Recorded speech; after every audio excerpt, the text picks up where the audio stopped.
지금 우리가 경험하고 있는 현실은 분명하게 지난 때보다 훨씬 나은 것만큼은 사실입니다. 생각해 보면 좋은 환경이었죠. 또 생각해 보면 좋은 조건들 속에서 지내온 것은 분명합니다. 그런데 왜 그렇게 걱정이 많은지 모르겠어요. 예전보다 더 많은 걱정이 있고요. 예전보다 더 많은 염려가 하루하루를 살아가면서 더 많이 있는 것 참 부정할 수가 없습니다. 들리는 소문도 어쩌면 삶의 끝자락에 서게 할 수밖에 없는 그런 소문처럼 들려서 절망하고 낙심하고 있는 이들이 오늘 또 평균 잡아서 이 나라에는 40명의 사람들이 자살하고 또 그런 소식 때문에 우리 가슴이 참 슬프기도 합니다. 광야 같은 날, 광야 같은 현실, 좋은 날임에도 불구하고 왜 이렇게 모든 것들이 더 메말라지는 걸까라고 하는 이야기입니다. 왜 메말라질까? 이런 이야기를 읽은 적이 있어요. 높은 산간 지역 인디언들이 사는 그 부락에 선교하러 갔던 선교사의 이야기입니다. 그 높은 산에 사는 인디언들은 어찌나 산을 잘 타든지 이산저산 뛰어다니며 신출규몰하는 선수처럼 보였습니다. 그래서 선교사가 생각하기를 이 정도의 산을 잘 타는 사람이라고 한다면 아마 세계 단거리 선수권 대회에 나간다면 기록을 갱신할 거다라고 생각하고 마침 그 높은 산에 비상용 비행 활주로가 있어서 달리기를 한번 시켰다는 거예요. 100m 달리기를 시켰는데 정말 놀랍게도 보통 사람보다 훨씬 못한 100m를 19초에 달렸답니다. 더욱 황당한 것은 그 100m를 질주해서 달린 그 사람이 그 다음 날 몸살이 나서 자리에 누웠다는 거예요. 이런 사실을 알았던 선교사가 깜짝 놀라가지고 산을 그렇게 오르내리며 다람쥐처럼 이산저산 뛰어다니는 그 인디언들이 전력 질주한 100m 달렸다고 몸살 나고 그리고 자리에 누웠다고 하는 것이 그 참 이상하다. 그래서 조사를 해봤더니요. 그 인디언들은 산자락만 오르락 내리락 했기 때문에 평지를 달리는 근육이 퇴화되었다는 거예요. 어쩌면 잘 쓰지 못하면 퇴화되어지는 거예요. 오늘날 이 광야 같은 메마른 시대를 살아가는 우리들에게 우리 감사하자라고 그렇게 이야기했을 때 이 감사라고 하는 표현이 얼마나 사람들에게 설득력이 있을까? 생각해 보세요. 지금 이런 상황에 감사거리가 어디 있습니까? 감사보다는 현재 염려, 근심, 걱정이 더 앞질러 가서 그런 것들로 하여금 아주 작게 가질 수 있는 감사까지도 태워버린 것이 아닌가. 성경에 그 걱정이라고 쓰인 단어의 그 헬라어를 보면 메림나오라고 하는 헬라어입니다. 그런데 이 메림나오라는 헬라어는 의미가 나누어지다라고 하는 메리조라고 하는 의미를 또 여기에다가 마음이라고 하는 누스라고 하는 단어의 합성어입니다. 다시 말하면 걱정이나 염려는 우리의 마음을 나누게 한다. 그냥 걱정하기 시작하면 마음이 하나 있던 것도 나눠지게 만드는 역할을 하는 게 염려다, 걱정이다라고 하는 그런 표현을 합니다. 그래서 걱정은 오늘과 내일 문제들을 그냥 평범하게 보는 게 아니라 극대화를 시켜서 우리의 마음을 나누게 하고 불안하게 하는 요인이기도 합니다. 그렇지 않아도 이 메마른 황량한 시대를 살아가다 보니 생각하지도 못한 걱정들이, 염려들이 우리 앞에 앞서 있는데, 그런 것들로 인해서 그냥 괜찮게 살아갈 것조차도 마음이 괜히 나누어져서 걱정 아닌 걱정을 가져다가 걱정하는 이들이 얼마나 많은지 모릅니다. 저는 오늘 돌아오는 주일이 맥주 감사절로 우리가 하나님 앞에 감사 예배를 드리는 날들이어서, 그동안 코로나 바이러스로 인해서 혹 우리의 감사의 그런 마음들이 태화되어진 신앙 모습 아닌가?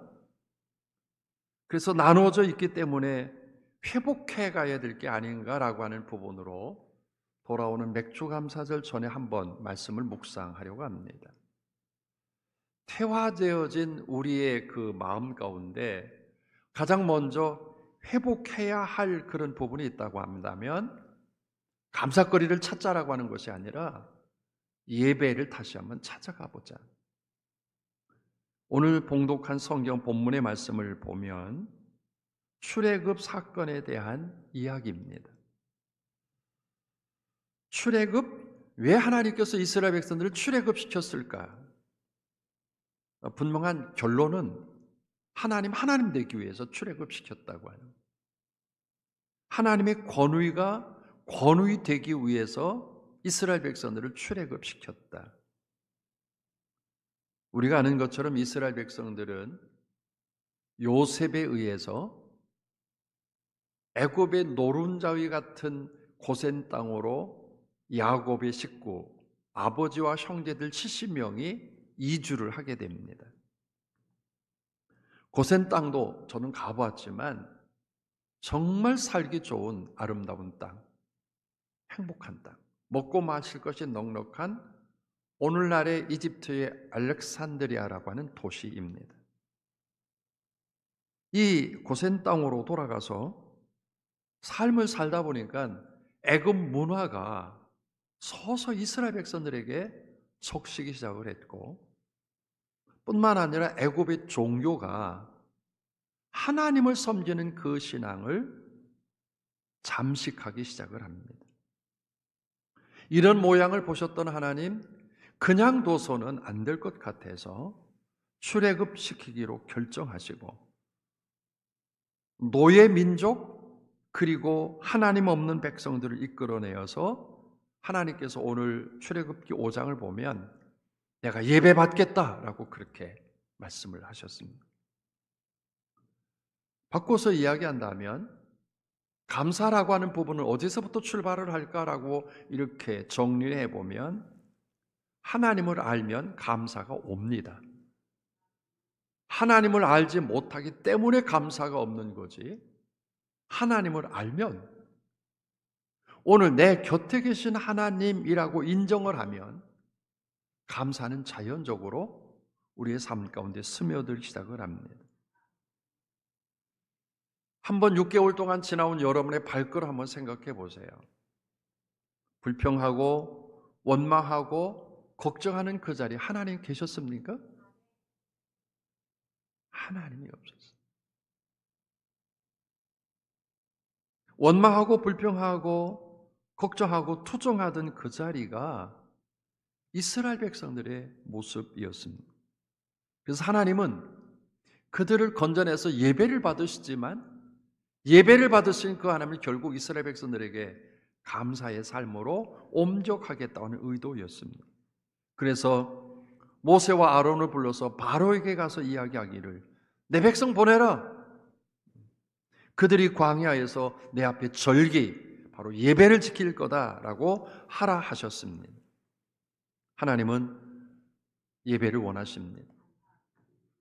예배를 통해서 말씀드린 것처럼 하나님 자신이 드러내지고, 하나님의 어떤 권위가 드러내지고, 하나님의 영광이 드러내지기를 주님께서 원하셨어요. 그러나 정말 반대로 애굽의 문화는 하나님의 존재를 거부하는 겁니다. 거대한 건축물, 비돔과 라암셋 성, 그들이 보지 못했던 그 비돔과 라암셋 성을 보면서 그들의 신앙이 굴절되기 시작한 거예요. 야, 이 건물 대단하다. 대단한 건물이네. 그 건물 뒤로 하나님 감춰주기 시작을 했고, 하나님이 감춰주기 시작을 하자 그 건물을 앞세워서 바알과 아세라 신이 점점 더 강하게 보여지기 시작을 합니다. 그 자리에 감사가 사라지기 시작을 했어요. 오늘날 우리의 감사의 자리가 퇴화되었다고 하는 것은 가만히 정리해 보면 하나님 앞에 예배의 빈도가, 예배의 횟수가, 예배의 자리가 줄어들었다고 하는 비례적인 모습입니다. 결국 하나님에 대한 예배가 사라졌다라고 하는 것으로 인해서 우리들 속에 감사가 메말라진 겁니다. 그래서 바울은 로마서 1장 21절에 하나님을 영화롭게도 아니하며 감사하지도 아니하고, 결국 하나님을 영화롭게 아니할 때 감사가 없다는 거예요. 하나님을 찾지 아니할 때 감사가 없다는 거예요. 하나님 앞에 예배하지 않을 때 놀랍게도 감사가 사라진다. 비돔과 람셋성이 이스라엘 백성들을 그들이 가지고 있던 눈을 가리기 시작합니다. 거대한 인간의 어떤 업적들이, 거대한 인간의 어떤 결과들이 그 비돔과 람셋성을 통해서 하나님이 가려지기 시작하고 하나님이 보여지지 않기 시작하며, 결국 비돔과 람셋, 바알과 아세라가 하나님 대용물이 되어서 그것을 섬기기 시작을 합니다. 때문에 하나님은 모세에게 전합니다. 우리 앞에 요청합니다. 절기를 지켜라. 예배를 드려라. 우리가 하나님 앞에 예배할 때 분명하게 감사는 내 곁에 와 진 줄로 믿습니다. 하나님 앞에 찬양할 때 우리의 입술 가까이에 감사라고 하는 그런 표현이 절로 되어지는 줄로 믿습니다. 오늘 우리가 감사가 퇴화되어진 것이 어느 때라고 생각합니다. 놀랍게도 정리하고 거슬러 올라가 보면 코로나 바이러스가 시작된 순간부터 우리 입술 속에 감사가 떠나기 시작을 했습니다. 물론 감사가 떠나게 된 그런 여러 가지 동기도 있습니다. 마스크를 했죠. 사람과 격리되기 시작을 했죠. 홀로 있게 함으로 인해서 하나님을 원망하고 시절을 원망하고 의료계를 원망하고 과학을 원망하면서 탓하면서 감사와 감격과 기쁨이 멀어지기 시작을 했습니다. 이스라엘 백성들 결국 출애굽기 3장 7절부터 8절의 내용을 보면 이스라엘 백성들은 하나님 앞에서 고통스러워서, 그리고 그들이 노동과 부르짖음으로 인해서 절망스러운 그런 자리가 되기 시작을 했을 때, 이 고통과 노동과 부르짖음이 있는 그 자리에는 감사보다는 원망이, 감격보다는 불평함이, 그리고 축복보다는 저주가 그 자리에 가득하게 된 것을 하나님은 보셨습니다. 때문에 하나님은 이런 백성들의 모양을 보시고, 이 백성이 내 백성인데, 이 백성이 내 사랑하는 자녀들인데 라고 하는 것 때문에 온전한 자리로 회복하기 위해서 하나님은 출애굽시켰습니다. 그래서 출애굽기 5장 1절 말씀을 보면 읽어보죠. 시작. 그 후에 모세와 아론이 바로에게 가서 이르되 이스라엘의 하나님 여호와께서 이렇게 말씀하시기를 내 백성을 보내라. 그러면 그들이 광야에서 내 앞에 절기를 지킬 것이니라 하셨나이다. 여러분, 아주 답답하고 억눌린 지금 이 시간 우리들의 모양이 어쩌면 그 이스라엘 백성들의 모습과 별 다르지 않은 그런 모양들이 너무 발견되어진다. 그렇다면 지금 다시 한번 여러분들이 출애굽하는 심정으로 여러분의 자리에서 엑소더스, 애굽해서 하나님께서 우리를 통해서 내 백성이라고 하는 그런 어떤 정체성을 분명히 갖고 하나님을 찾음으로 하나님 앞에 예배하고 하나님 앞에 영광을 돌리고 하나님의 권위를 드리는 그 자리가 되어 삶의 자리자리마다 캐면 캘수록 터쳐나오는 감사가 풍성해지는 상반기요 하반기 되어지는 역사가 일어나기를 주님의 이름으로 소원합니다. 하나님 앞에 있다고 하는 것. 그래서 하박국 선지자는 하박국서 2장 20절 말씀에 보면 오직 여호와는 그 성전에 계시니 온 땅은 그 앞에서 잠잠할지어다. 여러분, 성전에 하나님 계시다고 하는 말은 신앙의 자리, 예배의 자리에 그 하나님 계셔서 우리의 예배를 받으시고 오늘 우리에게 아름다운 결과를 주셨으니 감사가 풍성한 삶을 주시는 줄로 믿습니다. 우리의 삶 속에 감사를 빼앗아가는 것들로 인해서 우리의 마음이 나눠지고 있다고 한다면 오늘 다시 한번 하나님의 존재를 확인하는 온전한 예배자가 되어서 여러분의 삶 가운데 발견되지 못한 감사가 하반기에는 풍성하게 일어나기를 주님의 이름으로 축복합니다. 두 번째 기억하는 거예요. 하나님은 우리의 삶을 구별된 예배를 드리는 예배자가 되기 원하십니다. 오늘 우리의 삶은 구별된 예배자가 될 만한 또 감사가 풍성한 자리의 삶이 아닌 것을 분명히 압니다. 수없이 많은 일들이, 수없이 많은 환경들이 우리가 하나님 앞에 진정한 예배자로서의 구별된 예배자를 되지 못하게 하고 있다고 하는. 모세는 바로에게 가서 이스라엘 백성들이 희생 제사를 드리기 위해서, 예배를 드리기 위해서 사흘길을 걸어 광야로 가겠다라고 그렇게 이야기를 합니다. 말씀을 드린 것처럼 애굽의 고센 땅 참으로 풍요로운 곳입니다. 풍요롭다 못해서 이스라엘 백성들은 그 넉넉함 때문에 결국 하나님을 잊어버리기 시작을 합니다. 넉넉함, 풍요로움. 여러분, 생각만 해도 50년, 60년 전, 아니 3, 40년 전에 우리가 살아왔던 그때를 상상해 보면 그때와 지금이 하늘과 땅처럼 그렇게 오늘의 삶의 자리가 넉넉한 삶을 부정할 수 없다고 하는 거예요. 그런데 왜?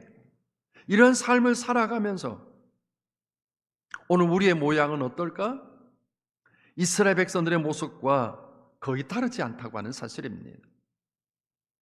풍요로운 것들이, 어쩌면 넉넉한 것들이, 어쩌면 여유롭다고 하는 것들이 예배에 대한 진솔함의 자리로서 떠나게 했다고 하는.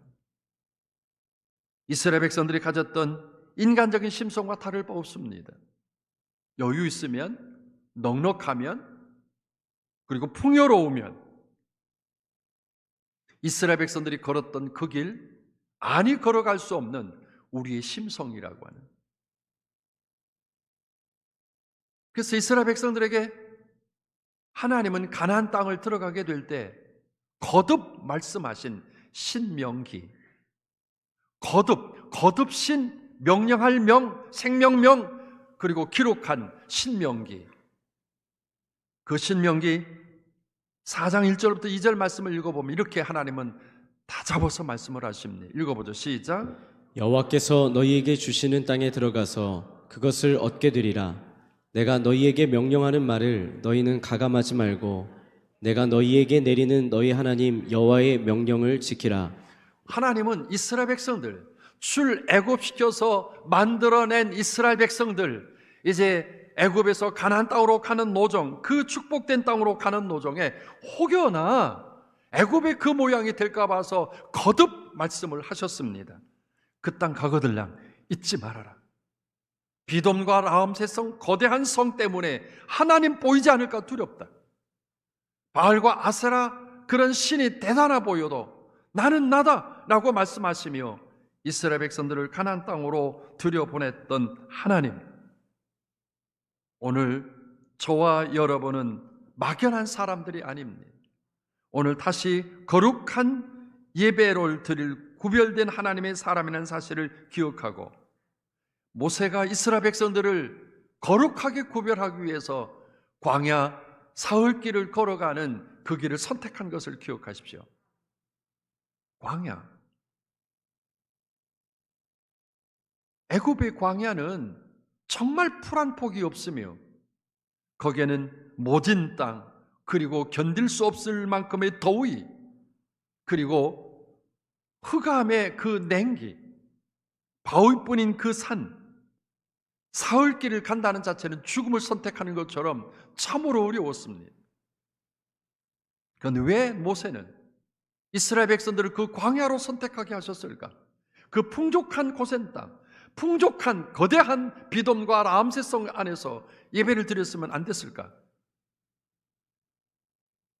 눈에 보여지는 아무것도 없는 장소, 비돔과 람세성도 아니고 바알과 아세라도 아닌, 인간의 업적이 들어있는 그 장소가 아닌 그 외로운 광야는 아무것도 의지할 수가 없습니다.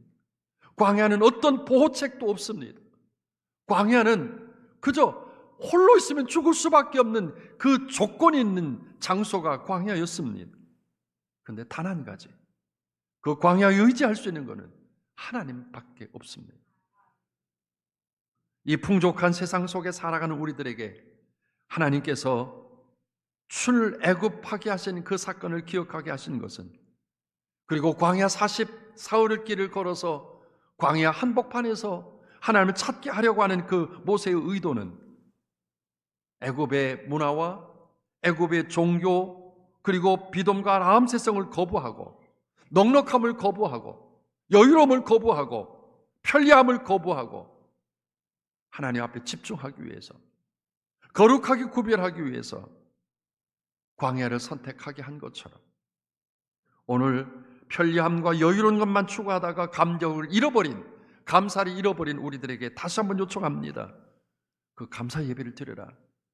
바로 거룩한 구별된 하나님의 예배자가 되거라 라고 말씀하시는 줄로 믿습니다.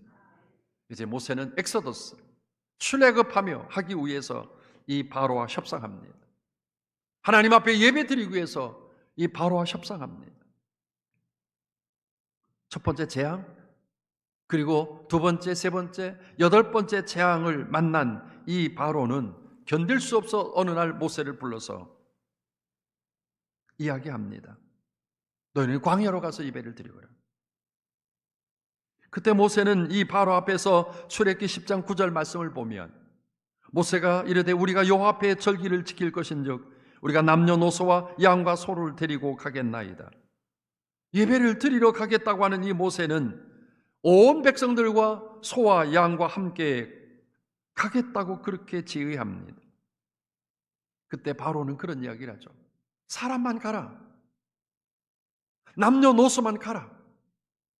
양과 소는 몰아가지 말아라. 모세는 이야기합니다.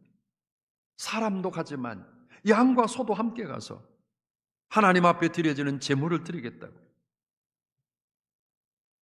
오늘 예배가 회복되기 위해서는 제물을 드릴 수 있는 영적인 거룩함으로 회복되어야만 합니다. 제물을 드리라 그러면 우리는 언뜻 생각하기를 물질적인 한계만을 생각합니다. 감사절의 예배는 물질이 아닙니다. 내가 갖고 있는 그 모든 것들, 하나님에 대한 신앙을 다시 한번 확보하고 예배 자리를 회복해가는 그 총망라된 것들이 감사절입니다. 먼저 예배입니다. 감사 예배입니다. 그리고 그 감사가 감격하는 그 자리에 소도, 양도, 하나님을 찾게 되어졌을 때 거기에 소도, 양도 필요하다고 하는 모세 이야기입니다. 맥주 감사들이 다가오면 평범한 날이 아님을 기억하셔야만 합니다. 물질도 귀하게 준비해서 드리십시오. 여러분의 마음도 드리십시오. 그리고 여러분에게 허락된 그 예배의 진정성을 위해서 구별되며 광야 한복판에 가서 오직 찾을 수 있는 것은 하나님밖에 없었던 것처럼 하나님만 찾으십시오. 그럴 때 진정한 감사절이 되어지게 됩니다. 특별히 돌아오는 주일 맥주 감사절은 지난 6개월 동안 아무리 생각해도 우리의 노력과 수고와 우리의 어떤 애씀에 의해서 여기까지 와진 은혜는 결코 아닙니다. 하나님의 은혜입니다. 하나님의 사랑이었습니다. 그래서 돌아오는 주일은 그저 춤추고 기뻐하고 즐거워하는 잔치하려고 합니다. 다시 한번 하나님의 존귀함, 하나님의 영광, 하나님의 권위, 하나님의 역사를 회복할 수 있는 그런 자리로 만들어 가려고 합니다. 이제 정리합니다. 하나님을 생각하십시오. 그러면 감사가 만들어집니다. 바울은 우리들에게 데살로니가 전서 5장 18절에 말씀하지 않았습니까? 범사에 감사하라. 이것이 그리스도 예수 안에서 너희를 향하신 하나님의 뜻이니라. 다시 바꿔서 이야기한다면 그래도 예수 안에서 너희를 향하신 하나님의 뜻은 감사다. 하나님을 찾게 되면 감사가 그 자리에 있게 되는 줄로 믿습니다. 또한 바울은 말합니다. 데살로니가전서 5장 24절에 너희를 부르시는 이는 미쁘시니 그가 또한 이루시리라. 오늘 하나님을 찾게 되면, 그리고 그 감사가 있게 되어지면 우리의 신앙에 고백된 하나님께서 우리의 모든 것들을 이루어 주실 줄로 믿습니다. 이제 맥주 감사절 상반기를 정리하고 다음 주일에 예배를 드릴 때 그 가슴 속에서 우러나오는 하나님 앞에 감사가 풍성해지는 그런 한날, 또 그래서 하반기 가보진 않았지만 여전히 승리하게 하시는 하나님의 은혜를 맛볼 수 있는 아름답고도 복된 믿음의 여정들이 되기를 주님의 이름으로 축복합니다.